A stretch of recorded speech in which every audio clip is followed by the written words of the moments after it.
کیونکہ اتنا بڑا اس نے غیر آئینی کام کیا، اور اس کے بعد عدالت عظمیٰ کے جو 4-3 کا فیصلہ تھا یہ توہین عدالت کے زمرے میں آتا ہے، اور آئین کے آرٹیکل 6 کے تحت اس کے صدر کے خلاف اس کی امپیچمنٹ ہونی چاہیے. میں آپ کو پہلے بتا رہا ہوں، صدر جنرل مشرف کی بھی ہوئی تھی، اس شخص کی بھی ہوئی تھی کہ آج جو بکھیڑے ہیں، ایک ذمہ دار جو عہدہ ہے صدر کا آئینی ہوتا ہے، اس کو غیر آئینی طور سے ایک پی ٹی آئی کا نمائندہ بن کر آپ ڈیل کریں، جس کی وجہ سے تذلیل ہو رہی ہے اس عہدے کی. تو بریک قریب آ گئی ہے، 4-3 کا فیصلہ ہے اور اسی کو امپلیمنٹ. یہ بریک سے واپسی پہ اس کو آپ نے بتانا ہے کہ یہ 4-3 کا ہے، تو وہ تحریری آرڈر آف دی کورٹ کدھر ہے؟ کیونکہ مندو خیل صاحب کے سوالات نے تو مجھے پریشان کر دیا. یہ مطلب کوئی میری خبر تو نہیں ہے کہ میں ڈھونڈتا پھروں. سپریم کورٹ آف پاکستان کا فیصلہ ہے، کہیں تو لگا ہوگا نا. ابھی تک نہیں آیا، ابھی تک نہیں آیا وہ ڈیٹیل آرڈر ججمنٹ ابھی تک نہیں آئی.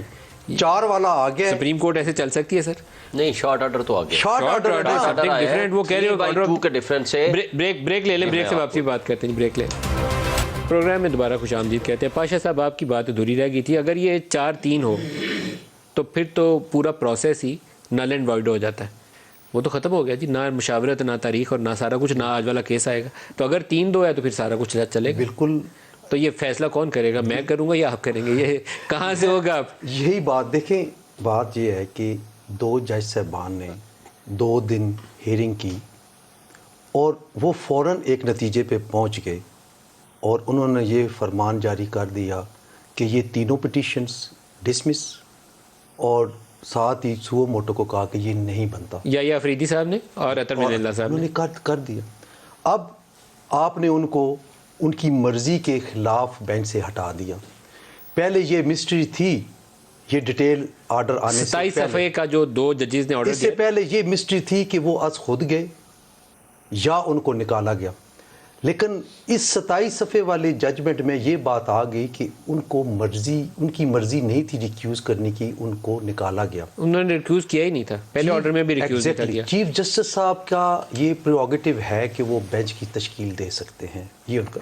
تو پھر ان کا لیکن کوسچن ہوا ان کا رائٹ بینچ تشکیل دینے کا، پھر وہ صحیح کوسچن ہوا. جب بینچ تشکیل دے دیا، کاز لسٹ جاری ہو گئی اور کورٹ بینچ بیٹھ گیا، کاگنیزنس لے لی، تو پھر صرف ایک صورت میں جج کو نکالا جا سکتا ہے کہ وہ از خود علادہ ہو جائے، بیماری کی صورت میں، یا یہ سمجھے جی کہ میرا اس بینچ میں بیٹھنا مناسب نہیں ہے ڈیو ٹو سرٹن ریزن، کوئی کنفلکٹ آف انٹرسٹ آ گیا، سب کچھ بھی، تو وہ یہ تو تفصیل کی بات ہوگی. اس کے علاوہ ان کو نکالا نہیں جا سکتا ان کی مرضی کے بغیر. یہ تو تفصیل کی بات ہوگی. اب یہ 4-3 یا 3-2 یہ فیصلہ کون کرے گا؟ فیصلہ دیکھیں، بات یہ ہے کہ یہ عابد شیر علی فیصلہ کریں گے، آپ بار والے کریں گے؟ عابد شیر علی صاحب نے جو فیصلے کیے ہیں وہ اس وجہ سے کیے ہیں کہ نہ 63A والے کیس میں ان کو سنا گیا، ان کی استدعا نہیں مانی گئی، بار کونسلز اور بار ایسوسیشنز کی استدعا نہیں مانی گئی کہ فل بینچ تشکیل دیں.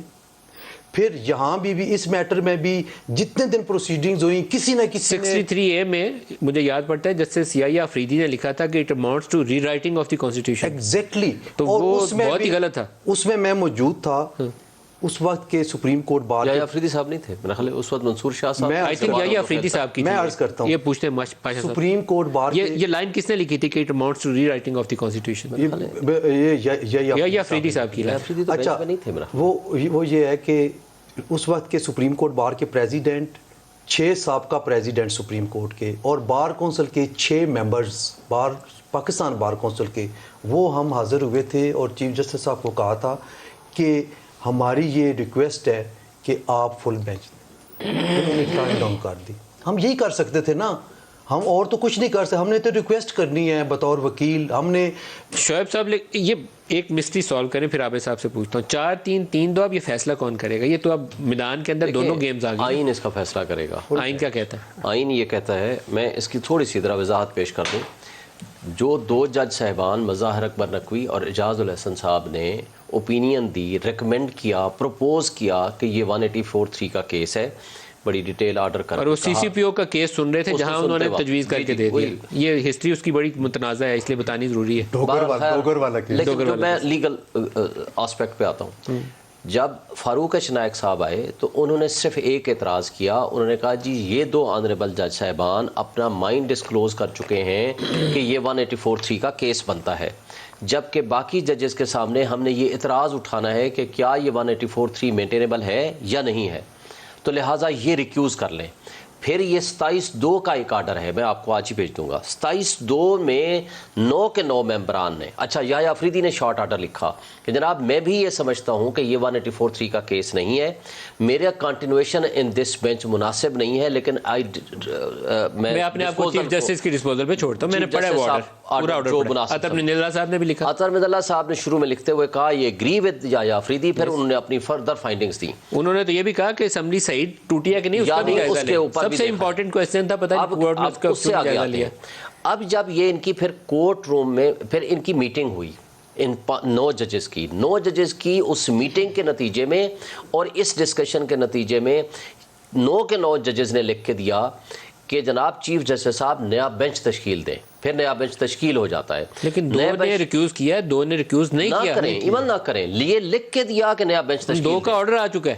میں کہتا ہوں نا وہ شارٹ آرڈر تھا نا, بعد میں 5 رکنی جو بینچ کا آرڈر تھا اس کے اندر 2 ججز نے کہا کہ ہم اپنی اوپینین جو ہے جو 2 پہلے اوپینین دے چکے ہیں اس کے ساتھ متفق ہیں. میں اسی پہ آپ کو واضح کر رہا ہوں نا آئین کیا کہتا ہے. اندر کی اتنی لمبی سٹوری کوئی آئی وٹنس نہیں بتا سکتا ہے. آرڈر آف دی کورٹ کے میں حوالے سے بات کر رہا ہوں. آرڈر آف دی کورٹ, صرف ایک منٹ, ایک سوال یہ بھی اٹھا کہ جو اوپن کورٹ کے اندر آرڈر تحریر کرایا گیا تھا وہ تحریری آرڈر اس سے مختلف ہے, یہ بھی آپ کو پتہ ہے سوال اٹھا؟ نہیں یہ بات نہیں آئی سر, کورٹ کے اندر بات آئی, کیا کر رہے ہیں وہ کریں سر, کورٹ کے اندر یہ بات آئی, یہ کوسچن ہوا ہے نہیں وہاں یہ کھلی عدالت میں سوال ہوا ہے. آپ تھے وہاں کورٹ روم؟ جی میں تھا, سارا کھلی عدالت میں یہ سوال ہوا ہے. میں بتاتا ہوں نا, پہلی بات تو یہ کہ ہر جج نے اپنے اپنے نوٹ لکھے, کیونکہ 4 ججز نے اپنا نوٹ لکھا. جن 2 نے پہلے ریکیوز کیا ان کا کوئی نوٹ نہیں ہے اس کیس کے حق میں یا خلاف میں. سنیں نا, 6 ججز کی اپنی اوپینین تھی, 5 ججز کی, 3 وہ جو عمر بندیال نے لکھا اسی کے اوپر دستخط کیے, 4 ججز نے اپنے الگ الگ ایڈیشنل نوٹ لکھے. یہ 27(2) کے آرڈر میں آپ کو مل جائے گا, میں آپ کو بھیجتا ہوں آج ہی. 9 کے 9 ججز نے آرڈر پڑھا ہے سارا, 27(2) والا شارٹ آرڈر ہے. 27(2) میں 9 کے 9 ججز نے کہا ہے کہ ہم نیا بینچ تشکیل دے دیں. نیا بینچ آ گیا 5. جب 5 نے بحث سنی, 2 کو شامل کوئی نہیں کیا جو اپنے جو شارٹ آرڈر میں لکھ, وہ شارٹ آرڈر. اچھا اگر یہ کیلکولیٹ کرنا شروع کرے نا, پھر جن 2 نے یہ اوپینین دی کہ 184(3) کا کیس ہے, پھر اس کو کیوں نہیں مانیں گے؟ وہ انہوں نے کیس ریکمینڈ کیا تھا چیف جسٹس کو, انہوں نے کیس کے اوپر میں ایک بات ہوں, جب آپ کا نیا بینچ تشکیل جائے نہیں, اب کسی کو یہ مسئلہ حل کرنا ہے, یہ سپریم کورٹ آپس میں کچھ جج آپس میں کھینچا تانی کر کے تو فیصلہ نہیں کریں گے نا, کسی قانون کے نیچے ہوگا. 4-3 ہے یا 3-2 ہے, یہ کون ڈیسائیڈ کرے گا؟ ملک صاحب قانون تو واضح ہے. نواز شریف صاحب کا پیناما کا کیس آپ کے سامنے اس کی زندہ مثال ہے. جس طرح اس بینچ کو توڑ مروڑ کے 2 کا فیصلہ آ گیا, پھر 2-3 کا آ گیا, پھر وہ جس طرح آخر پہ وہ 5 کے 5 ججز صفر. پاناما میں یہ تھا کہ 2 ججز نے ان کے خلاف فیصلہ دے دیا, 3 نے کہا JIT بناتے ہیں, پھر 3 نے JIT بنا کے فیصلہ دیا, پھر انہوں نے 2 اور 3 دونوں کو جمع کر کے 5 صفر کر دیا. یہ ریسنٹ پاس کی مثال ہے, یہ ابھی کی مثال ریسنٹ پاس. یہ اب نواز شریف صاحب کے لیے پاکستان کا قانون علیحدہ ہے اور ان لوگوں کے لیے علیحدہ تو نہیں ہو سکتا. وہ بھی غیر آئینی طریقے سے نواز شریف کے ساتھ کھلواڑ کیا گیا. یہ جو آپ کے 3 اس وقت کے, ایک ثاقب نثار تھا, جسٹس کھوسا تھے, آصف سعید کھوسا, سعید عظمت سعید تھے, یہ ساروں نے کھلواڑ کیا اس وقت بھی, جس کے بھی کہنے پہ کیا. جو آپ نے تحمید باندھی ہے پہلے, جو کریکٹرز آپ نے بتائیں, اب اس وقت تو آپ وہ فیصلے کو ان ججز کے مطابق مان لیتے ہیں. اب کون سی ایسی آفت آ گئی ہے کہ جو آپ 4-3 کے فیصلے کو ماننے سے انکار کرتے ہیں؟ فیصلہ کرے گا کون؟ یہ فیصلہ ہو گیا نا جی. فیصلہ ملک صاحب وہ تو دیوار پہ لکھا ہوا ہے. چیف جسٹس کہتے ہیں 3-2 ہے, باقی جج کہتے ہیں 4-3 ہے. کون کس کا ماننے, آپ کس کا مانیں گے؟ ہم تو ڈے 1 سے کہتے ہیں 4-3. آپ 4-3 والے کا مانیں؟ بالکل 4-3. تو پھر یہ وہ سٹارٹ ہے جی اس کا. میں کہتا ہوں اس ججمنٹ کو سائیڈ پہ کریں, کیا الیکشن 90 ڈیز میں ہونے چاہیے یا نہیں. آپ تو یہ نیا آپ یہ ذہن میں رکھیں کہ اسی دن لا منسٹر اور اٹارنی جنرل اسٹیٹمنٹ دونوں آئے